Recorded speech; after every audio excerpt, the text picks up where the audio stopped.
یه پارتی باکس که خودش هم کلمنه، کلی هم نوشیدنی ترش داخلشه. بیا بریم ببینیم چجوریه. یه دونه پمپی گذاشتم، دو تا شیشه‌ای، دو تا قوطی داخلش، یه دونه هم این نقره ترششون. اول ژل ترششو می‌ریزی، خلاقیت همش کامل بشه. چسبید کفش. شو می‌بندیم یکم همش. چه محصول باحالیه، بریم که بخریمش. خب پارتی باکس های جذابمون رسید، بریم ما هم دیگه بررسیشون کنیم.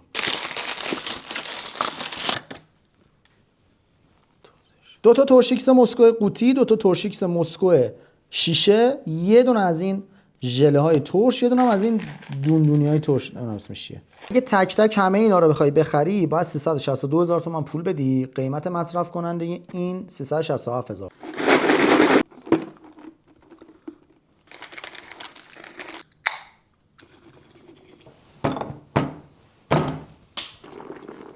تکون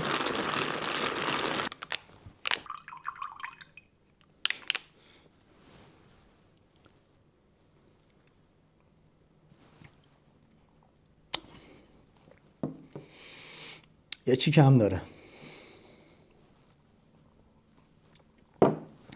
واسه دور همیا و مهمونیای خودمونی چیز خیلی جالبیه، ولی این طعمش خیلی ترشه.